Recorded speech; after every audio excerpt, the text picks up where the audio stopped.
Freedom park ಬಳಿ ಭಾರತ ದೇಶ SC ST ಹಕ್ಕು ರಚನಾ ಸಂಘಟನೆಯಿಂದ ಹಮ್ಮಿಕೊಂಡು ಮಾತನಾಡಿದ ಸಂಘದ ಅಧ್ಯಕ್ಷರು, ನಮ್ಮ ಸಮುದಾಯಕ್ಕೆ ಕೇಂದ್ರ ಸರ್ಕಾರ ಲೋನ್ಗಳು ನೀಡಲಿದ್ದು ಅದಕ್ಕೆ ರಾಜ್ಯ ಸರ್ಕಾರ ಲೋನ್ ಶ್ಯೂರಿಟಿ ಕೊಡಬೇಕಾಗಿ ಆದೇಶ ಮಾಡಲಾಗಿದೆ. ಆದರೆ ರಾಜ್ಯ ಸರ್ಕಾರ ನಮ್ಮ ಸಮುದಾಯಗಳಿಗೆ ಲೋನ್ ಶ್ಯೂರಿಟಿ ಕೊಡದೆ ಸತಾಯಿಸುತ್ತಿದೆ. ಆದುದರಿಂದ ನಾವು ಈ ಪ್ರತಿಭಟನೆಯನ್ನು ಮಾಡುತ್ತಿದ್ದೇವೆ. ಕೂಡಲೇ ಸರ್ಕಾರ ನಮ್ಮ ಮನವಿ ಸ್ವೀಕರಿಸಿ ನ್ಯಾಯ ಕೊಡಿಸಬೇಕಾಗಿ ಕೋರಿಕೊಳ್ಳುತ್ತೇವೆ ಎಂದು ತಿಳಿಸಿದರು. ಈ ಸಂದರ್ಭದಲ್ಲಿ ಪ್ರಕಾಶ್, ರಾಮಕೃಷ್ಣ, ವೆಂಕಟೇಶ್ ಇನ್ನು ಮುಂತಾದವರು ಭಾಗಿಯಾಗಿದ್ದರು. ವರದಿ ಶಶಿಕುಮಾರ್.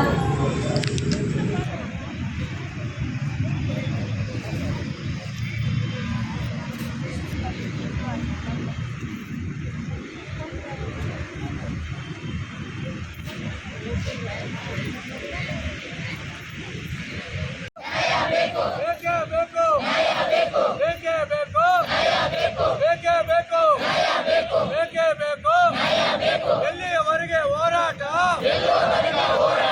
ಎಲ್ಲಿಯವರೆಗೆ ಹೋರಾಟ? ಎಲ್ಲಿಯವರೆಗೆ ಹೋರಾಟ? ಎಲ್ಲಿಯವರೆಗೆ ಹೋರಾಟ? ಎಲ್ಲಿಯವರೆಗೆ ಹೋರಾಟ?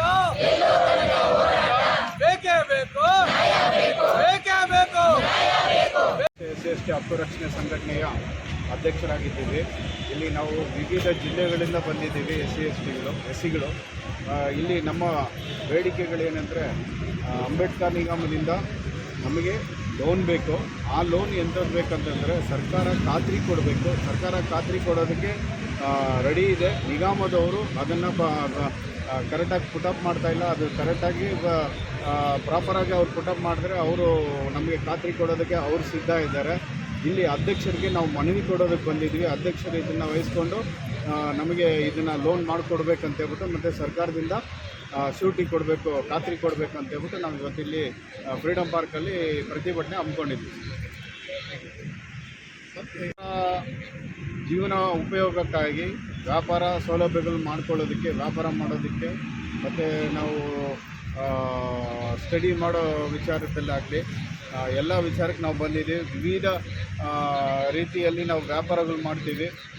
ನಮಗೆ ಜೀವನ ಕೊಡಿ ಅಂತ ಹೇಳ್ಬಿಟ್ಟು ನಾವು ಸುಮಾರು 3 ವರ್ಷಗಳಿಂದ ನಾವು ಈ ಹೋರಾಟ ಮಾಡ್ತಾಯಿದ್ದೀವಿ. 3 ವರ್ಷಗಳಿಂದನೂ ಹೋರಾಟ ಮಾಡ್ತಾ ಇರೋದು. ಅವರು ಇನ್ನೂ ಸರ್ಕಾರ ಸರಿಯಾಗಿ ನಮಗೆ ಸ್ಪಂದಿಸ್ತಾ ಇಲ್ಲ. ನಮ್ಮ ಪರಿಶಿಷ್ಟ ಜಾತಿಗೆ ಇವರು ಸರಿಯಾಗಿ ನಮಗೆ ಕೆಲಸಗಳು ಮಾಡ್ತಾ ಇಲ್ಲ. ನಿಗಮದಲ್ಲಿ ನಾವು ಪರಿಶಿಷ್ಟ ಜಾತಿಯವರಿಗೆ ನಿಗಮದಲ್ಲಿ ನಿಮ್ಗೇನು ಬೇಕೋ ಸೌಲಭ್ಯಗಳು ಕೊಡ್ತೀವಿ ಅಂತ ಹೇಳ್ತಾ ಇರ್ತಾರೆ. ಅವ್ರಿಗೆ ಯಾರು ಬೇಕೋ ಅದು ಮಾಡ್ಕೊತಾ ಇರ್ತಾರೆ. ಇಲ್ಲಿ ನಿಜವಾಗ್ಲೂ ನಾವು ಇವತ್ತು ಬೀದಿಯಲ್ಲಿ ಕೂತ್ಕೊಂಡು ಹೋರಾಟ ಮಾಡ್ತಾಯಿದ್ದೀವಿ. ನಮಗೆ ಸೌಲಭ್ಯಗಳು ಸಿಕ್ಕಿಲ್ಲ.